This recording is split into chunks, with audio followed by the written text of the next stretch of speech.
You know, some of the people on this river told me when they grew up that they thought all rivers were black like that.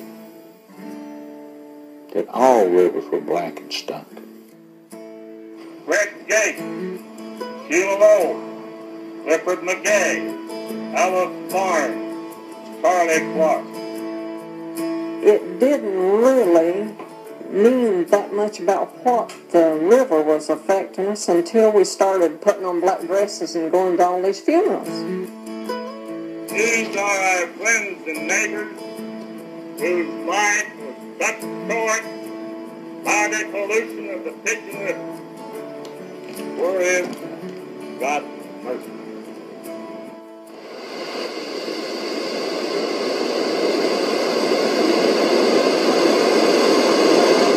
The governors, the head of EPA, the congressmen, the senators that are pulling for EPA, to hell with them. Give us back our clean environment. Well, we didn't have much idea what to do because it was such a large problem. Anytime you started, you had all the political people on the paper company side.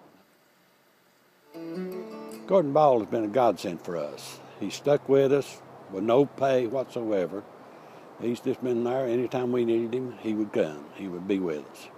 If I picked up the phone and called and said, Gordon, we need you at the meeting, if I can get there, I'll be there, and he would always come. And Gay Webb and 3 other people came in my office one day, and they had a citizens group to clean up the river, and they wanted me to represent them. And I told them, I said, I don't know how to do that. I've never done anything like that. And they said, well, they didn't have any money, and they wanted me to represent them, and that was in 1988. And I've been representing them ever since. We agreed to pay Gordon Ball $1 if he would represent us, and I don't think he's got his dollar yet. So I didn't realize the river was polluted as a child because I never saw any other rivers. I actually went to a 3-room schoolhouse about a half a mile from here, and we didn't get out much. Lamar Alexander, as far as I know, has never helped us with anything. The last time I seen Alexander, I went to Washington. We're talking about a couple of years ago. A group of us went to Washington, asked for help again on this river.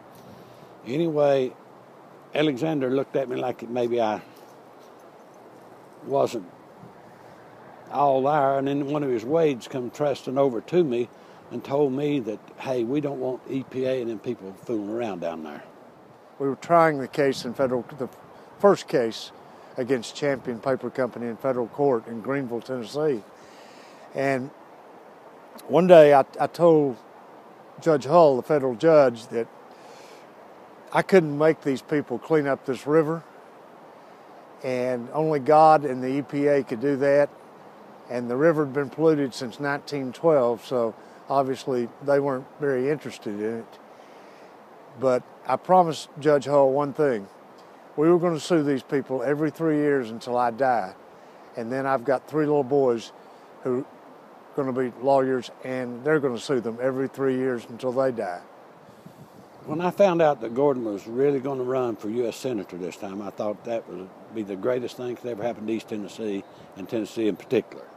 So we need honest people up there. We don't need no more Alexanders. People who ride the train, the gravy train all these years. We need term limits. We need what the people want up there, not what Alexander wants. We'd like to have more people like Gordon Ball in there. I think we're going to get him this time too. He'll be a different type of politician. I'm a Republican. Gordon's a Democrat. But I would definitely vote for that. I would put that aside, definitely would, and everybody in East Tennessee is going to do that too. His community right here, I guarantee you, he'll get 90% of this community's vote. What Gordon said he'd do.